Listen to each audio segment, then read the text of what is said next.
నమస్తే, welcome to Disha TV. ప్రస్తుతం మనతో పాటు తెలంగాణ రాష్ట్ర సిపిఎం నూతన కార్యదర్శిగా ఎన్నికైన జాన్ వెస్లీ గారు అయితే ఉన్నారు. మాట్లాడదాం. సుదీర్ఘకాలం పాటు పార్టీలో అన్ని రకాల స్థానాల నుండి ఒక్కొక్క అడుగు ఎత్తుకు పైకి వచ్చాయి. ఈసారి ఏకంగా ఒక ఉన్నత స్థానమైన రాష్ట్ర కార్యదర్శి పదవి వచ్చింది. ఆ క్షణాలు ఎన్నికైనప్పుడు ఆ పేరు మీ పేరు వినిపించినప్పుడు ఏమనిపించింది? ఎట్లా ఫీల్ అవుతున్నారు? పార్టీ రాష్ట్ర బాధ్యతల్ని నాకు అప్పగించినందుకు ఒకవైపు హర్షం వ్యక్తం చేస్తున్నా. అదేవిధంగా కమ్యూనిస్ట్ పార్టీ యొక్క బాధ్యతలు అన్నప్పుడు అదేదో ఆర్భాటాలకు లేదా ప్రచారం కోసం జరిగేటటువంటి బాధ్యతలు కావు. ఇవి ప్రజల తరఫున ప్రజా సమస్యల మీద పోరాటాలని నడపడం కోసం జరిగేటటువంటి బాధ్యతలు ఇవి. అందుకని ఆ బాధ్యతను పార్టీ అప్పగించినప్పుడు అది సరిగ్గా నెరవేర్చగలిగినటువంటి పద్ధతిలో నా శక్తి మేరకు కృషి చేసేటటువంటి ప్రయత్నం నేను చేస్తాను. ఆ రూపంలో నేను ఈ బాధ్యతలు చూస్తాను. సో కార్యదర్శి అయిన తర్వాత మీ ముందున్న లక్ష్యాలు ఏంటి? ఎలాంటి లక్ష్యాలతో, ఎలాంటి టార్గెట్స్ మీరు ముందుకెళ్ళబోతున్నారు? ముఖ్యంగా రాష్ట్రంలో 3 అంశాలు ప్రధానమైన విషయాలుగా ఉన్నాయి. ఒకటి, బీజేపీ యొక్క మతోన్మాద రాజకీయాలు పెరుగుతున్నాయి. కేంద్రంలో ఉండేటటువంటి ప్రభుత్వ అండదండలతోన రాష్ట్రంలో కూడా అది విస్తరిస్తుంది. అది మతోన్మాద రాజకీయాలు విస్తరించడం అంటే అది వర్గ పోరాటాలకు ఆటంకం, సామాజిక న్యాయ పోరాటాలకు ఆటంకం. అట్లాగే అది రాజ్యాంగాన్ని నిర్వీర్యం చేస్తుంది. లౌకిక శక్తులని అంతా కూడా మత ఘర్షణల వైపు తీసుకుపోయి లౌకిక భావాలకు ఆటంకంగా ఉంది. అందుకని ఒక ప్రమాదకరమైనటువంటి రాజకీయాలు ఇక్కడికి ముందుకు తెస్తుంది. కాబట్టి దాన్ని ప్రధానమైనటువంటి శత్రువుగా దాన్ని నిలువరించడానికి లౌకిక శక్తులంతా కూడా కలుపుకొని దాని వ్యతిరేకమైన పోరాటాన్ని కొనసాగిస్తాం. అది మొదటిది. రెండవది, రాష్ట్రంలో కాంగ్రెస్ పార్టీ అధికారంలో ఉంది. కాంగ్రెస్ పార్టీ అధికారంలోకి వచ్చే ముందు ప్రజలకు ఇచ్చిన వాగ్దానాలను ఇప్పుడు అది అమలు చేయడంలో విఫలమవుతుంది. ప్రజలు వ్యతిరేకమైనటువంటి పోరాటాల్లోకి ముందు కదలిక వస్తుంది.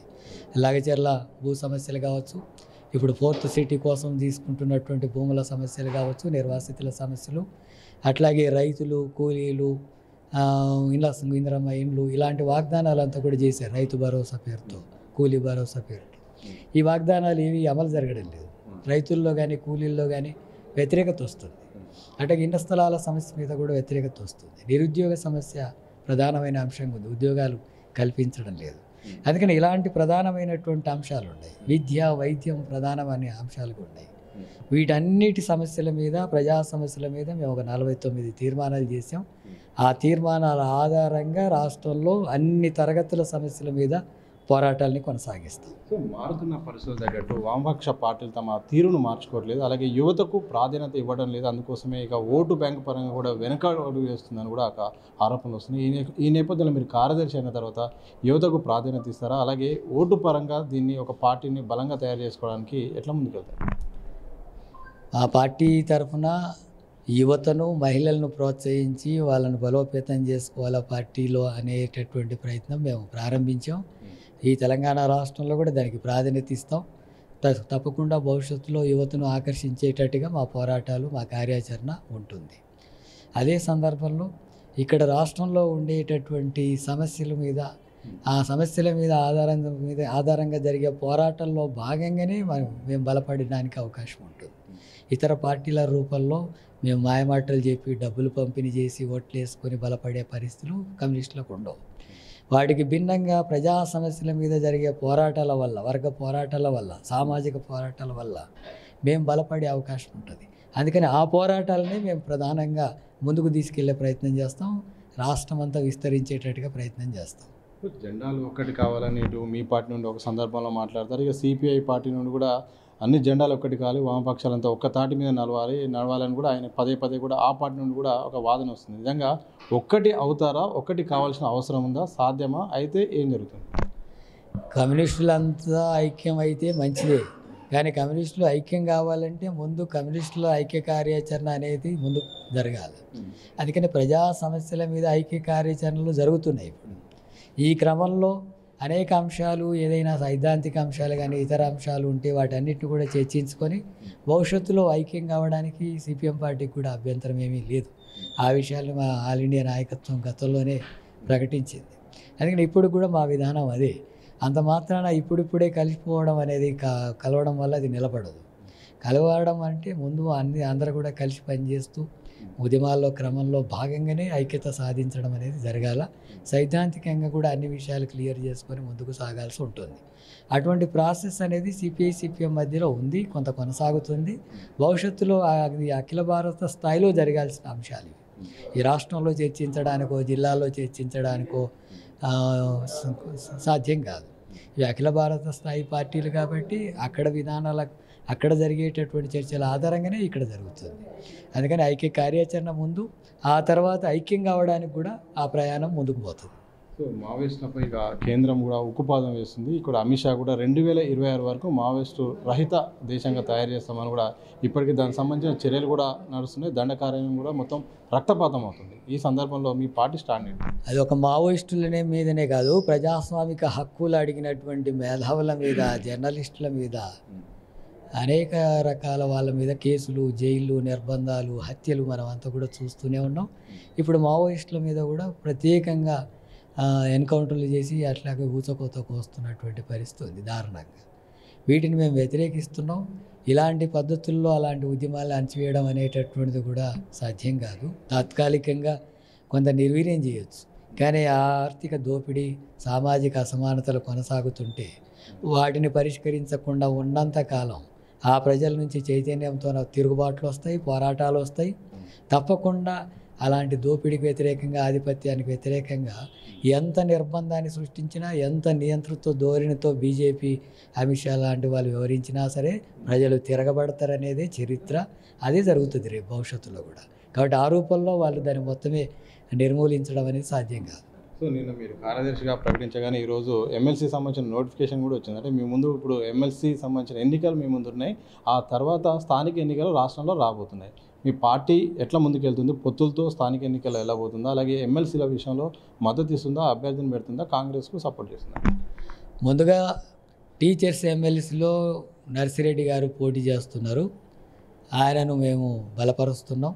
ఎందుకంటే ఆయన ప్రజా సమస్యల మీద నిరంతరం శాసనమండలిలో మాట్లాడాడు. టీచర్స్ విషయమే కాదు, ప్రజా సమస్యల మీద కూడా మాట్లాడాడు. వాళ్ళకి అండగా నిలబడుతున్న సందర్భాలు ఉన్నాయి.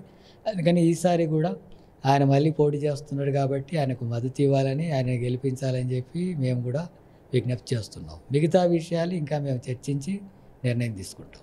సో ఇక గద్దర్పై కేంద్ర మంత్రి చేసిన వ్యాఖ్యలు పెద్ద ఎత్తున రాద్ధాంతంగా మారినాయి. ఆ విషయంలో కూడా ఏం చెప్తారు? అవార్డు విషయంలో గద్దర్ను టార్గెట్ చేస్తూ కేంద్ర మంత్రి బండి సంజయ్ చేసిన వ్యాఖ్యలు. గద్దర్ పాటకు పద్మశ్రీ అవార్డు ఇవ్వడం వల్ల గుర్తింపు రాదు, ప్రజలు గుర్తింపు ఇచ్చారు గద్దర్ పాటకు. ఎందుకంటే ప్రజల్లో ఉండేటటువంటి గూడు కట్టుకున్నటువంటి భావాలతోన, తిరుగుబాటుతోన పుట్టిన పాటలు అవి. అది కుల పీడన మీద కానీ, ఆ దోపిడీ మీద కానీ, అట్లాగే గ్రామీణ ప్రాంతాల్లో ఉండేటటువంటి కూలీలు, రైతులు, మహిళలు, ఈ అణగారినటువంటి తరగతుల హక్కుల కోసం పుట్టినటువంటి పాట అది. తిరుగుబాటు కోసం పుట్టిన పాట అది. అలాంటి పాట ఖచ్చితంగా బీజేపీకి వ్యతిరేకం కాబట్టి, బీజేపీ లాంటి నియంతృత్వ ధోరణులకు కూడా అది వ్యతిరేకం కాబట్టి అలాంటి పాటలను వాళ్ళు వ్యతిరేకిస్తారు. కాబట్టి గద్దర్ను కూడా వాళ్ళు వ్యతిరేకిస్తున్నారు. వ్యతిరేకించినంత మాత్రాన గద్దర్ యొక్క ప్రతిష్ట తగ్గదు, ఆ పాటకున్న విలువ తగ్గదు. వాళ్ళు పద్మశ్రీ ఇవ్వకపోయినా సరే ప్రజలు ఇచ్చేసారు వాటికి. ఆ ప్రజల్లో ఆ పాటకు ఆ ప్రాధాన్యత ఉంటుంది.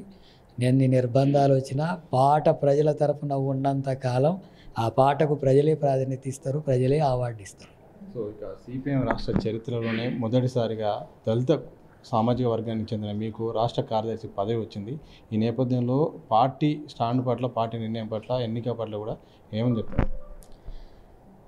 పార్టీగా నాకు బాధ్యతలు ఇవ్వడం అనేటటువంటి దాంట్లో నేను పార్టీకి పూర్తిగా ధన్యవాదాలు తెలియజేస్తున్నాను. నా శక్తి మేరకు పార్టీని ముందుకు నడపడానికి, ప్రజా పోరాటాలు ముందుకు నడపడానికి నేను ప్రయత్నం చేస్తాను. కమ్యూనిస్టు పార్టీలో కులం ఆధారంగానే బాధ్యతలు, పదవులు ఉండవు. అగ్రకులాలైనా, కింది కులాల నుంచి వచ్చినా ఎవరైనా సరే ఈ అణగారినటువంటి తరగతుల పక్షాన, శ్రామిక వర్గాల పక్షాన పోరాడే నాయకులుగా ఉండాలా. అందుకని ఆ రూపంలోనే కమ్యూనిస్టులో ఉండే నాయకులంతా కూడా ఉన్నారు.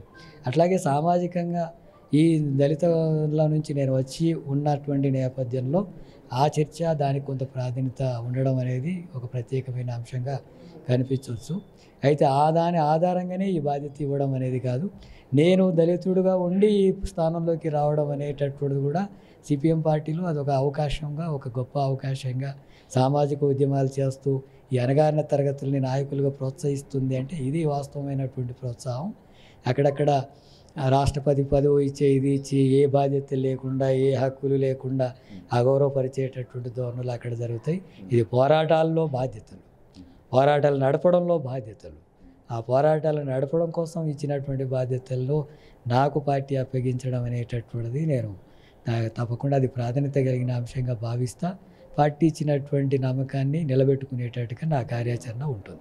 చివరికి ఒక ఆన్సర్ చెప్పండి. ఒక రాష్ట్ర కార్యదర్శిగా మీ మార్కు చూపించడానికి ఒక 2-3 పనులు ఎవరికైనా కొన్ని సొంత లక్ష్యాలు ఉండే పార్టీలు ఇచ్చేయాలని మీ ముందటున్న ఒక మార్క్ ఏంటి? మీ మార్క్ ఏం దించబోతున్నారు?